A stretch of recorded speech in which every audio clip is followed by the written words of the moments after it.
En estos momentos difíciles, he sentido la necesidad de hablar de la inspirada Constitución de los Estados Unidos. Esta Constitución es de especial importancia para nuestros miembros en los Estados Unidos, pero también forma parte de un legado común de las constituciones de todo el mundo. Una Constitución es el fundamento del gobierno. En ella se establecen la estructura y los límites para el ejercicio de los poderes del gobierno. La Constitución de los Estados Unidos es la más antigua de las constituciones escritas que todavía sigue en vigencia hoy en día. Aunque originalmente la adoptó solo un pequeño número de colonias, pronto se convirtió en un modelo mundial. En la actualidad, todas las naciones, excepto 3, han adoptado constituciones escritas. En estas observaciones no hablo en nombre de ningún partido político u otro grupo. Hablo en nombre de la Constitución de los Estados Unidos, que he estudiado durante más de 60 años. Hablo basándome en mi experiencia como asistente del presidente de la Corte Suprema de los Estados Unidos.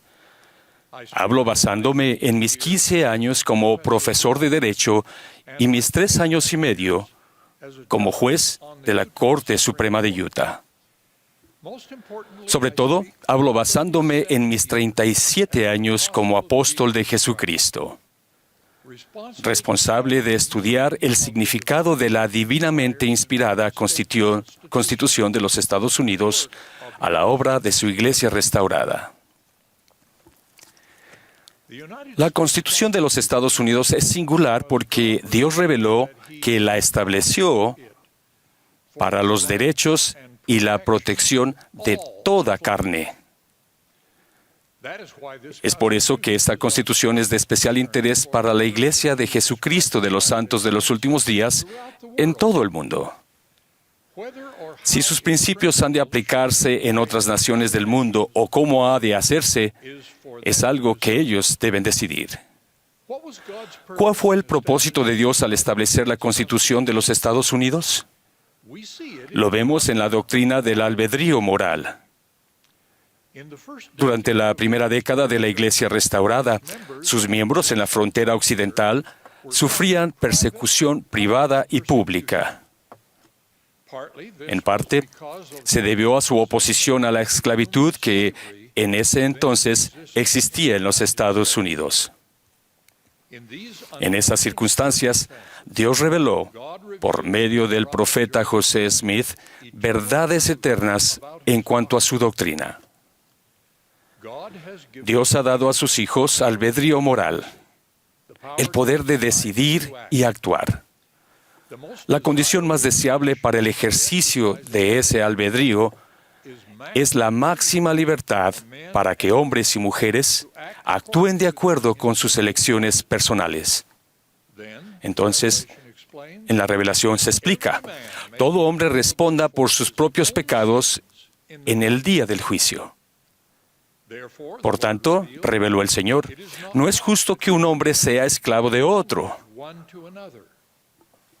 Obviamente, eso significa que la esclavitud está mal, y según el mismo principio, está mal que los ciudadanos no tengan voz en la elección de sus gobernantes o en la elaboración de sus leyes.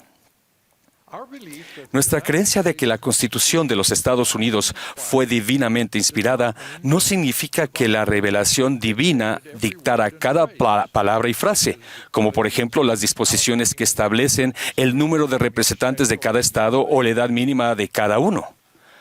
La Constitución no era un documento plenamente desarrollado, indicó el presidente J. Reuben Clark. Al contrario, explicó, creemos que debe crecer y desarrollarse para satisfacer las necesidades cambiantes de un mundo que avanza. Por ejemplo, enmiendas inspiradas abolieron la esclavitud y dieron a las mujeres el derecho al voto. Sin embargo, nos vemos inspirados en cada decisión de la Corte Suprema que interpreta la Constitución. Creo que la Constitución de los Estados Unidos contiene al menos 5 principios divinamente inspirados. El primero es el principio de que la fuente del poder gubernamental es el pueblo. En una época en la que se asumía universalmente que el poder soberano provenía del derecho divino de los reyes o del poder militar, fue algo revolucionario atribuir el poder soberano al pueblo. Los filósofos lo habían defendido, pero la Constitución de los Estados Unidos fue la primera en aplicarlo. El poder soberano del pueblo no significa que los populachos u otros grupos de personas puedan intervenir para intimidar o forzar la acción del gobierno. La Constitución estableció una república democrática constitucional en la que el pueblo ejerce su poder por medio de sus representantes elegidos. Un segundo principio inspirado es la división del poder delegado entre la nación y sus estados subsidiarios. En nuestro sistema federal, este principio sin precedentes a veces se ha visto alterado por enmiendas inspiradas, como las que abolían la esclavitud y ampliaban el derecho de voto a las mujeres, mencionados anteriormente. De manera significativa, la Constitución de los Estados Unidos limita el gobierno nacional al ejercicio de los poderes concedidos expresa o implícitamente y reserva todos los demás poderes gubernamentales a los estados respectivamente o al pueblo. Otro principio inspirado es la separación de poderes.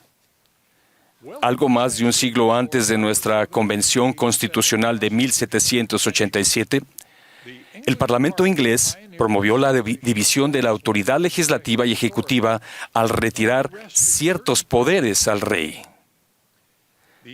La inspiración de la Convención Americana fue delegar poderes ejecutivos, legislativos y judiciales independientes para que estas tres ramas pudieran ejercer controles entre sí. Un cuarto principio inspirado se encuentra en el conjunto de garantías vitales de los derechos individuales y los límites específicos a la autoridad del gobierno en la Carta de Derechos, adoptada como enmienda solo 3 años después de que la Constitución entrara en vigor. Una Carta de Derechos no era una novedad. En este caso, la inspiración se encontraba en la aplicación práctica de los principios implantados en Inglaterra, empezando por la Carta Magna. Los redactores de la Constitución estaban familiarizados con ellos porque algunas de las cartas coloniales incluían tales garantías. Sin una Carta de Derechos, Estados Unidos no podría haber sido la nación anfitriona para la restauración del Evangelio, que comenzó apenas 3 décadas después. Hubo inspiración divina en la disposición original de que no debería haber requisitos religiosos para los cargos públicos. Pero la adición de las garantías de libertad religiosa y anticonfesionalidad en la primera enmienda fue crucial. Asimismo, vemos la inspiración divina en las libertades de expresión y de prensa de la primera enmienda y en las protecciones personales en otras enmiendas, como la de los procesos penales. En quinto y último lugar, veo la inspiración divina en el propósito vital de toda la Constitución. Hemos de ser gobernados por la ley y no por las personas. Y nuestra lealtad se debe a la Constitución y a sus principios y procesos, y no a ningún titular de un cargo.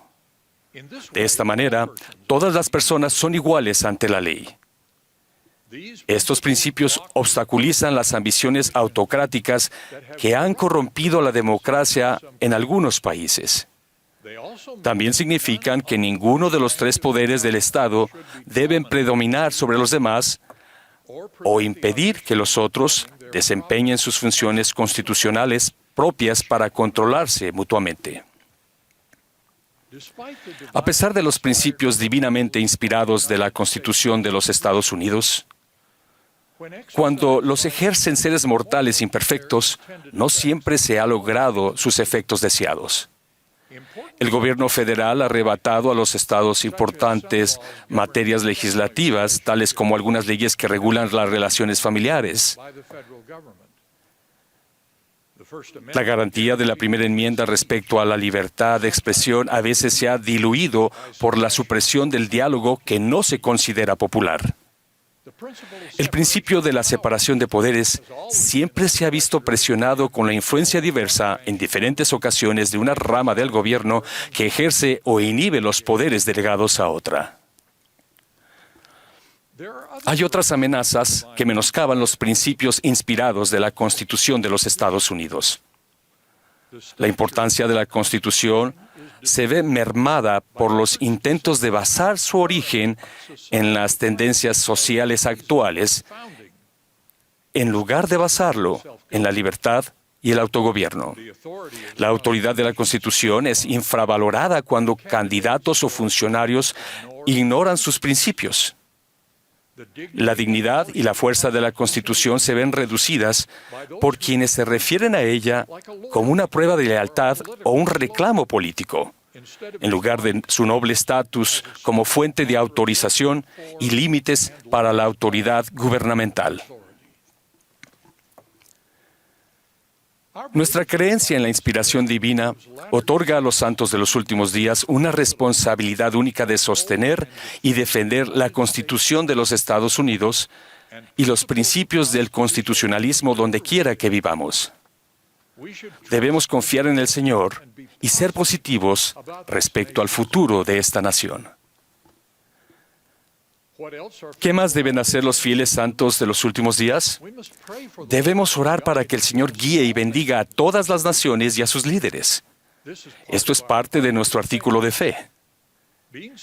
Desde luego, estar sujetos a los presidentes o gobernantes no supone ningún obstáculo para que nos opongamos a las leyes o políticas individuales. Esto requiere que ejerzamos nuestra influencia de forma civilizada y pacífica, dentro del marco de nuestras constituciones y leyes pertinentes. En las cuestiones controvertidas, debemos tratar de moderar y unificar. Existen otros deberes que forman parte de la defensa de la Constitución inspirada. Debemos aprender y abogar por los principios inspirados de la Constitución. Debemos buscar y apoyar a personas sabias y buenas que apoyen esos principios en sus actos públicos. Debemos ser ciudadanos informados y activos a la hora de hacer sentir nuestra influencia en los asuntos cívicos. En los Estados Unidos y otras democracias, la influencia política se ejerce al postularse a cargos públicos, lo cual fomentamos.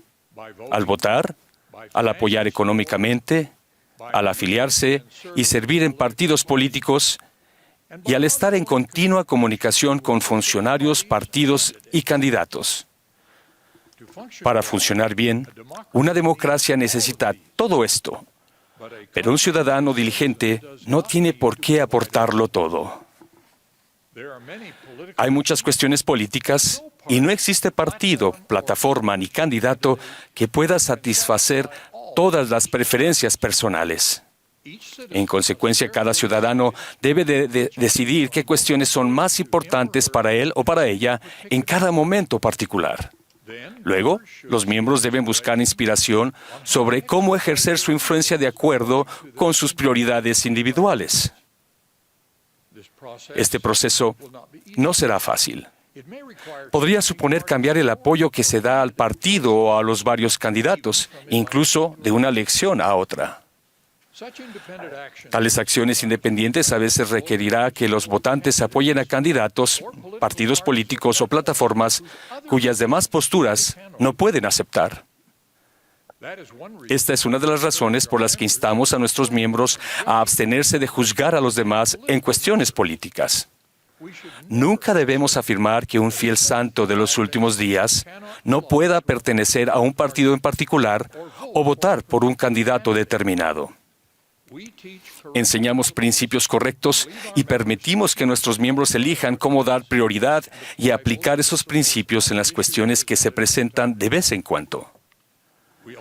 También insistimos y pedimos a nuestros líderes locales que insistan en que las opciones y afiliaciones políticas no sean objeto de enseñanza ni de defensa en ninguna de nuestras reuniones de la Iglesia. La Iglesia de Jesucristo de los Santos de los Últimos Días, por supuesto, ejercerá su derecho a respaldar u oponerse a propuestas legislativas específicas que creemos tendrán un impacto en el libre ejercicio de la religión o en los intereses esenciales de las organizaciones de la Iglesia. Doy testimonio de la Constitución de los Estados Unidos, divinamente inspirada, y ruego que quienes reconocemos al ser divino que la inspiró, siempre sostengamos y defendamos sus grandes principios. En el nombre de Jesucristo. Amén.